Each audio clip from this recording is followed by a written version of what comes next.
Welcome to Our Jewish Roots with insightful Bible teaching by Dr. Jeffrey Seif. Today we hear more about Armageddon, plus look at our new series, Faith for the Future. We're so glad you've joined us today. I'm David Hart. I'm Kirsten Hart. And I am Jeffrey Seif. And I'm in the mood to get into a hot topic. What do you think, guys? Well, you were in the mood to get into a hot Jeep there for that whole last series, weren't you? Yes, it wasn't air conditioned. Driving and bumping around and looking very adventuresome. Well, it was a lot of fun, you know, and walking with the Lord's adventurous, and walking with the Lord in the land of the Lord is adventurous. Ooh. It's good. We loved everything that you brought us. Everything was about the land. You took us to places, but you also taught us things that many of us didn't even know. Well, let me talk to you about something you all do know and see if we can unpack it a little more. Armageddon. You ever heard of that before? Even people channel surfing that aren't interested in Christian television per se, you just happen to be here. When you hear the word Armageddon, I'm sure it invokes some kind of image of a climactic struggle at the ragged edge of human history. Well, it's found in the literature. We're told here that forces in the book Revelation, that forces in chapter 16, verse 16, spirits gather forces together in a place in Hebrew called Har-Megiddo. Har is the Hebrew for mountain, Ar-Megiddo, Armageddon. You know what it is. It's a place of a great, great battle. Here's what people don't know. They don't know what eases into it. And that's what I want to explore with you. If you look in Revelation, chapter 16, verse 12, we see that these hordes are amassed just east of the Euphrates River. Back in Bible days here, New Testament times, that was Parthia. That was the ragged edge of the Roman Empire, and the Parthians were perceived as savages. These forces amassed there are looking for an opportunity to invest their angst. And so it is, we're told in the literature, that the Euphrates dries up and these forces sweep into the region. And they come to a place called Armageddon. Well, those forces were in Parthia back then, Persia in Old Testament history, today Iran. Maybe it's one big cosmic coincidence, but we see in the literature here that spirits are driving this tension that turns into a full-blown war of an Armageddon. In verse 13, it's demonic. The beast spews out these words and performs these tasks, unleashes these energies, and brings people together for a great, great battle. You know, I wonder, maybe you do too. You see Israel brought to life as a nation state miraculously against all odds here in the modern world. And in conjunction with that, there's this fermenting discontent that swells up, not just in general, but particularly it seems to be driven out of the east from beyond the Euphrates. Is it a coincidence? Is it prophetic? Let's ask Kirsten. Oh, wow. Well, it's just interesting because of the tours that we've been on with Zola Tours. You are speaking these words, and what do? I see it. Yes.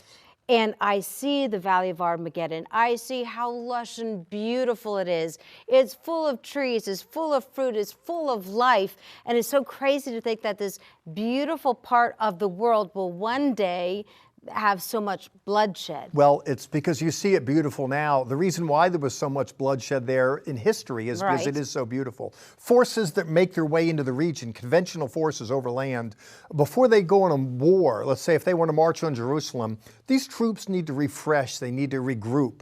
And after a long and arduous trip, you go to Armageddon, there's food staple there, there's water, there's orchards. You know, armies move on their bellies. It's a place to regroup. And thus it's always been a place of contention. People wanted to control it, which is why Armageddon itself, if you haven't been to Israel, you wouldn't know it. If you've been to Israel, you would know it. Armageddon itself is a hill, and there's over 20 different layers. Forts have been built there. Every king wanted to control the space, because whoever controlled the hill controlled the valley. Right. And whoever controlled the valley controlled the orchards, and whoever controlled the valley and the orchard controlled the pathway to Jerusalem. That Tel Megiddo goes back to the Bronze Era. Yes. Fascinating, isn't it? Yes. I really like watching people on our tour bus when we go to that spot. It gets really quiet when they're really thinking about where they're standing. Yeah, and I've always observed that. People are like, wow, yeah. Yeah. I can't believe I'm here. It's great to be there now than it is when this actually unfolds. And I don't think this is coming tomorrow. So come to Israel today. How about that? Well, also, sorry, and I'm going to jump in on what you're about to say. This is something else unless you look at a map. But when you're there, we go to Nazareth. And what did Nazareth look at? The Valley of Armageddon. So it's interesting that Yeshua, Jesus growing up, he looked at that every day. That's right where he lived. And again, it's so beautiful, but what the future holds for that spot. And that's why the land itself is so fascinating to see the terrain for yourself. And then when you're reading something in Revelation, you're like, I can see it, like we can see it right now.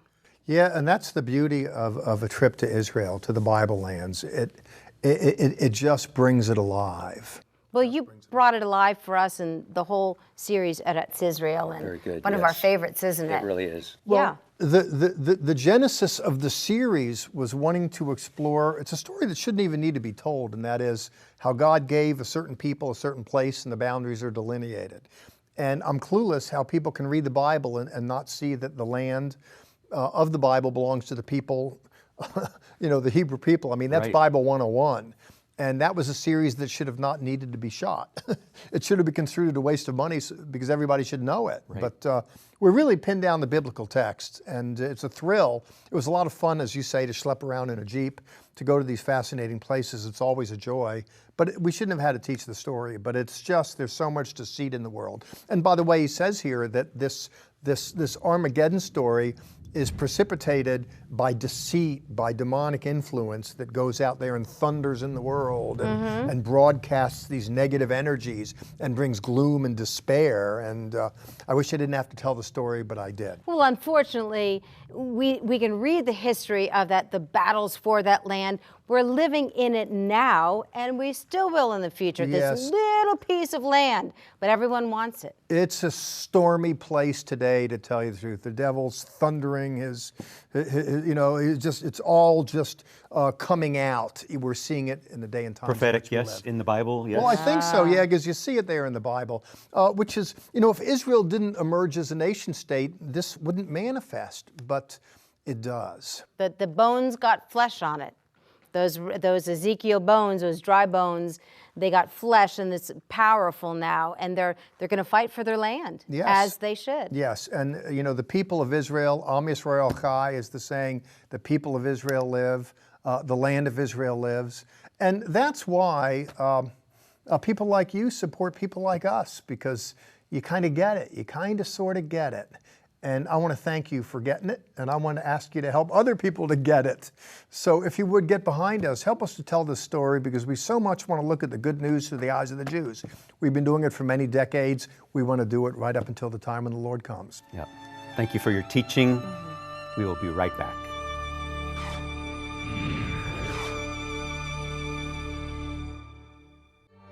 Our offer on this program, a DVD collection of all 8 programs in our series, Eretz Israel. Take a backroads journey with Dr. Jeffrey Seif through the Holy Land. Explore the Bible's account of Israel's past, present, and future. Journalist David Dolan joins Dr. Seif and lends his insight regarding the modern-day struggles that accompany the reestablishment of the ancestral Jewish homeland. This is a series that sets the record straight. The biblical and historical account of the land of Israel. Call 1-800-WONDERS and ask for Eretz Israel. Join us right now for additional content that is only available on our social media sites, Facebook, YouTube, and Twitter. Visit our website, levitt.com, for the current and past programs, the television schedule, tour information, and our free monthly newsletter, which is full of insightful articles and news commentary. View it online, or we can ship it directly to your mailbox every month. Also on our website is the online store. There, you can order this week's resource, or you can always give us a call at 1-800-WONDERS. Your donations to Our Jewish Roots help us to support these organizations as they bless Israel. Please remember, we depend on tax-deductible donations from viewers like you.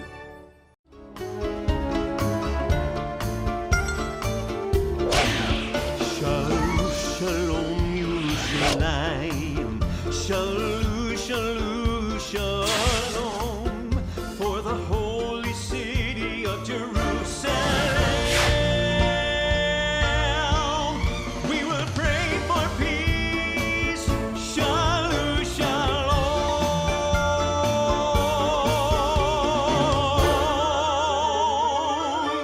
Shalom.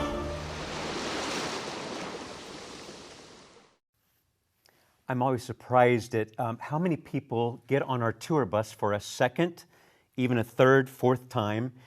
One time isn't enough because there's so much to take in. If you've been with us, come back. For the first time maybe, please join us on a tour to Israel. It'll change your life as it's changed our lives. Has. It's wonderful. Well, Dr. Seif was mentioning Tel Megiddo and the Armageddon area. And if you know me even a little bit, you know I'm a foodie and I love Israeli food. And we were just mentioning that at Tel Megiddo, it's, yes, a historical site. And it's amazing to learn, but also it's our first falafel. If you don't know what that is, look it up. And our schnitzel lunch. So Tel Megiddo has good food. And yes. I know something else you really like from there. They have a good jewelry store. Yeah, Israeli So, jewelry. yes, you will learn so much, but we also have a lot of fun on our tours. Yeah. I think you guys have fun too when you come, don't you? Yeah, I have a blast, to tell you the truth. What concerns me sometimes, it takes some of the joy out of ministry, is when I attend business meetings. You know, and if anyone who's ever been to a deacon's meeting in a church, you realize there's a business side to ministry. Most aren't exposed to it, nor should they be. In an organization like this, where we don't have a deacons meeting, I do want to call a beacons meeting. That is to say, those that want to help be a light to the world.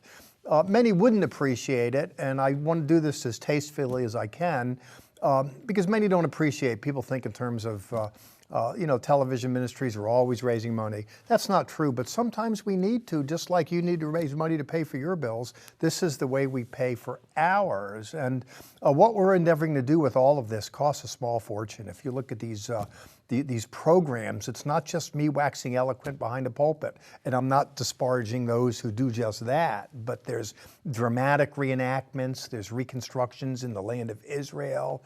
We take you to the land and through the land, and that requires television crews, cameras, lighting, sound equipment, editorial work, never mind the cost of the editorial stuff when we get back to the States. And then there's this small thing called paying the airtime on major television networks. We're talking millions of dollars. I know you don't have millions, but if you have 100 or something, please. Again, I'm not calling a deacons meeting, there's no point. I am calling a beacons meeting. And if you're like-minded, or light-minded, that is to say, you want to shed light in the world and you think there's value in what we do, please help us do it. Coming up is a great series, Faith for the Future. You're going to love it. It's going to build up your faith. Help us to reach out to others to get them on the faith journey. And a way that you do that is by praying for us, and thank you for that. Another way is by investing in the work. Do so right now, please. I believe God will bless you in so doing. We start this series soon. Tell us about this series, Faith for Our Future. Faith for the Future evolved out of conversations at the executive level of the ministry, and we were thinking how people are so very intoxicated by despair. Goodness, people are concerned because of the political world. People are concerned because of their own bodies. Never mind the exterior world, just interior. People are concerned about their finances. People are concerned about their webs of relationships. It's easy to feel there's nothing for the future because people feel they're going to be annihilated at the present. We wanted to see how faith leads people victoriously. And so what we did is we crawled back into the early Genesis accounts of those forefathers and foremothers who braved the hazards of human experience in a world where everything was stacked against them. We observed how faith led them on victorious into the future, believing that people can extract principles from that story and apply to their very own. That's good. So Genesis, that Bible, first book of the Bible, is to help us. Yes, it's all there from Genesis to Revelation, Yes. but we're camping out at the Patriarchs and the Matriarchs. And my wife's on the journey with, and that to me is a real extra. I get to share her with the world. Yes. Well, you shared Barry with us, and we also shared something with you. The gorgeous Ken Berg, he's our producer, dramatic reenactments throughout this whole new series. Well, you see him every time, pretty much. And I just want you to know that, yes, Dr. Seif talked about finances, and your finances help us recreate the stories visually. I am a visual learner. When I see something, somehow I retain it better. And so what you do in helping us put those together, help people remember the stories and the scripture that you bring to life through your words. And we're thankful for that. Glad to do it. So Abraham, Isaac, Jacob, those are our key people in this next series, correct? Don't forget the ladies. Well, thank you. That's true. Was it all good in their lives, or they had some roller coaster events happen? Roller coaster events. Yeah. And anybody that tells you different is just not telling you the truth. Sometimes, oh, read this book, buy this book, send this money here, and everything's just going to be straight on up. It's really not the way the game of life is played. You know, there's always ups and downs, but there's God that leads us through it like a needle, like a thread making its way through a needle. God helps us get where we need to go. They ran into detours. That's something that we run into as we're driving, but also in life. We think our life is going one way, and God stops it and turns it a different way. Yeah, it takes a little extra work and a little strain, but you know, I like to go to the gym. I'm 65, and I want to be in the gym, 3-4 times a week, running 6, 7, 8 miles every other day or whatever. And it takes some work, but at the end of the day, we're the better for it. And it's like that with life's trials too. They say whatever doesn't kill you makes you stronger.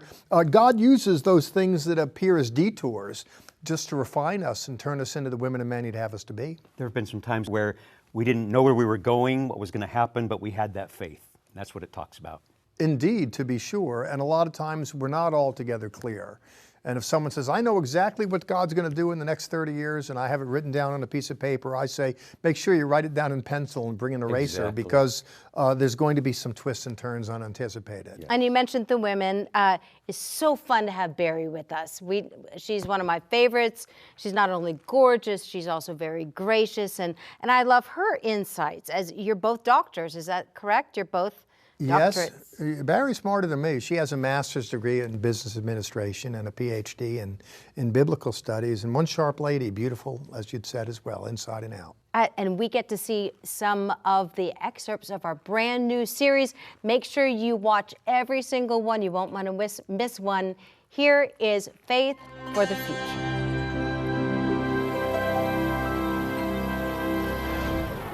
Now faith is the assurance of things hoped for, the conviction of things not seen. For by it the men of old received divine approval. For whatever was written in former days was written for our instruction, that through endurance and through the encouragement of the Scriptures we might have hope. Faith for the future, our journey with the Patriarchs.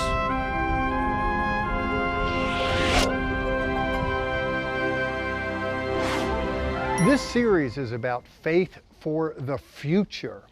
And the 22nd chapter of Genesis, Bereshit, is important in that regard for both Jews and Christians. Jews refer to it as the story of the Akedah, the binding of Isaac. Christians refer to the story as a typological picture of the father Abraham taking his miracle-born son, Isaac, taking him to Mount Moriah and sacrificing him.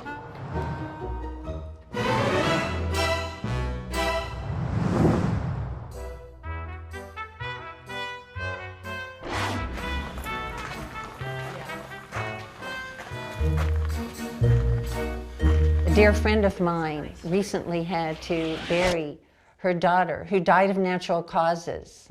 That's outside the proper order of things. The children should bury the parents, not the parents bury the child. But here we see Abraham's obedience. Hebrews 12 exhorts us to keep our eyes on Jesus, Yeshua, the author and perfecter of our faith, who for the joy set before him endured the cross. And then also in Romans 4, Paul reminds us about Abraham, Yet with respect to the promise of God, Abraham, he did not waver in unbelief, but he grew strong in faith, giving glory to God and being fully assured that what he had promised, he was able also to perform. Nothing is complete without the cross, and yet the cross isn't the end of the story, is it? This journey, this call of obedience was not the end of the story. The resurrection, the empty tomb, is the fulfillment of the promise that we have in Messiah, Yeshua, Jesus.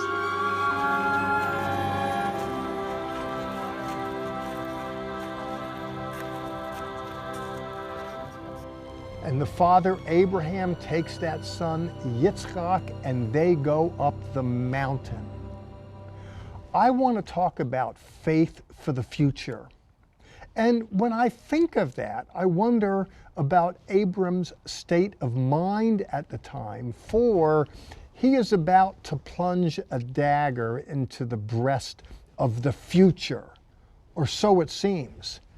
This is a man who's thoroughly committed to the belief that God holds the key to the future, not the circumstances as he sees them at the moment. Now, to be sure, he loves his son. This was a hard assignment, to be sure, a test, as it's noted elsewhere in Scripture. He passed it, and what enabled him to pass it and to get past the moment was a belief in a God who can get him past the difficult moments on into the future.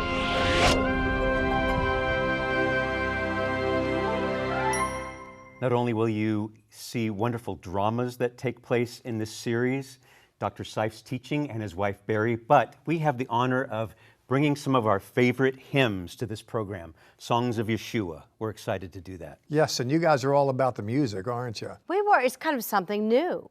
So we love singing the music of our founder Zola, and we also love putting Hebrew to words that we know and to tunes that we know. And for you, that's a learning experience, isn't it, to kind of do the Hebrew? It's how I learned Hebrew, actually. Yeah.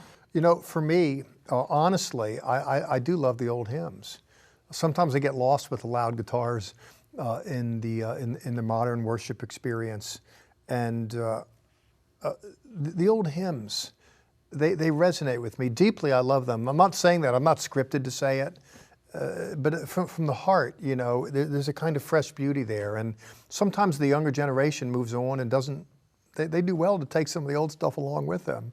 Pack these hymns in the suitcase. So I'm really glad to hear that we've resurrected those in conjunction with the series. I'm always encouraged when I see young people singing the hymns. They're meaningful. Yeah, and Sammy Davenport, all the music that you hear on our program, all the background music and for our dramatic reenactments, that's all done by Sammy Davenport. I'm giving you a little shout out. He arranges all of our music, so he arranged some hymns for us to do, and he also arranged the Aaronic blessing that is coming up at the end of this program right now. Yeah, and the thing is for me, I'm all for all the music skills that people present, but I like them to be using that to bring the Bible afresh. And I'll take that with any style of music, quite frankly. I think it's not just the charisma or the creative ideas of the artist. I think it's bringing forth the word so people can sing it. If they sing it and it catches in their mind, they're going to remember it. And if they're going to remember it, they're going to be healed by virtue of their so doing. But to your point about the Aaronic benediction, it's a beautiful story, and it's great to sing it. I'm glad folk can hear it. It comes from the Bible, Numbers chapter 6. And Moses was beckoned to pass on to Aaron from the Lord to pray a blessing over people. And at the end of the day, that's what we want to be in a ministry like this. We want to be a blessing. A lot of problems in this world. We want to be part of the cure. We want to be a soft voice in a loud and harsh world. We do, and we're so honored that Sarah Lieberman has done the Hebrew part of the song. She's all the way in Israel. Dave and I here in the States recorded our English part. Sarah Lieberman has been part of our program for a few years now, and she writes our personal letter every month, one of our monthly periodicals. So the Hebrew that you hear is from a gorgeous Israeli woman, Sarah Lieberman. Number 624 is our song, but before we do that, Just like this. Sha'alu, Shalom, Yerushalayim. Pray for the peace of Jerusalem.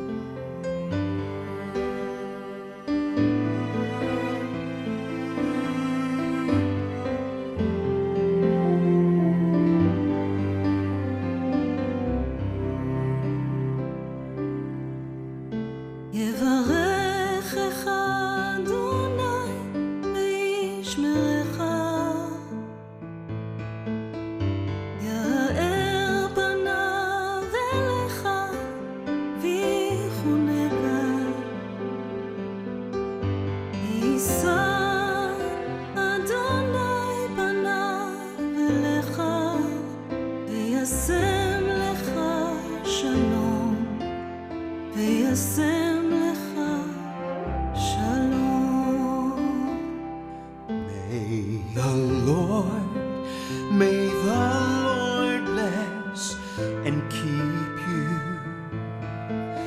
May His grace and His face shine upon you. May the Lord lift up His countenance upon you and give you peace, and give you peace. May the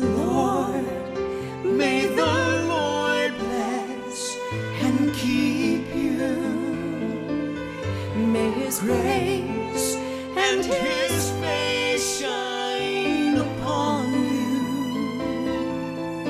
May the Lord lift up His countenance upon you and give you peace, and give you peace.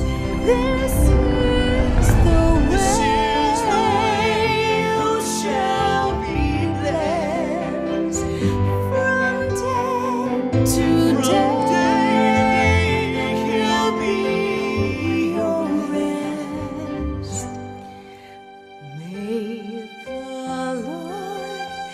May the Lord bless and keep you. May His grace and His face shine upon you. And may the Lord lift up His countenance upon you and give you peace, and give you peace, and give you peace, and give you peace. V'yasem lecha shalom.